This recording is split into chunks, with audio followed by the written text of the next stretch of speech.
首先，到京瓷官方網站下載驅動程式安裝包，網址 www.kyocera.documentsolutions.com。進入網站之後，於客戶支援中心清單點選下載中心，於步驟一搜尋並點選影印機型號。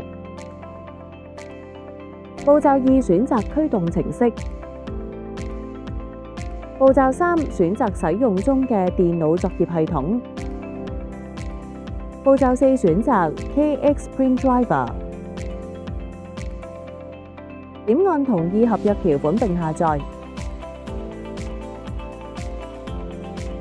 下載完成之後，進入下載資料夾準備安裝。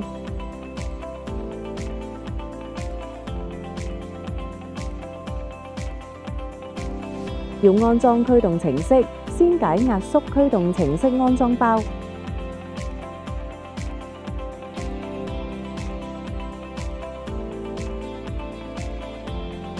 解壓縮之後，喺安裝包內開啟 Setup 應用程式，點選是允許應用程式，開啟 Kyocera Product Library 之後，點選接受授權，點按快速安裝。如多於一台設備，可搜尋目標型號，然後點選要新增嘅影印機。可選擇安裝包括嘅內容，然後點選安裝。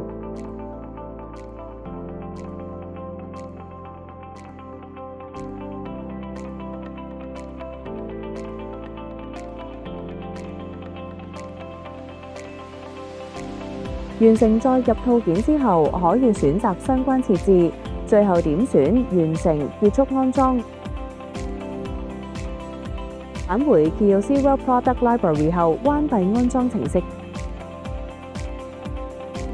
要預設電腦列印黑白，先點按開始。點按設定。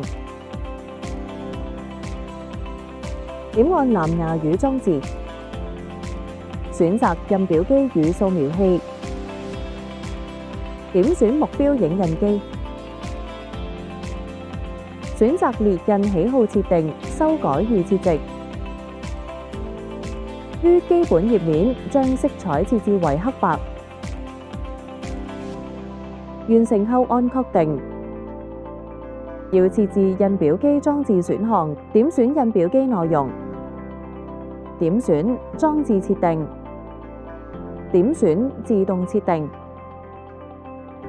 點按立即自動設定。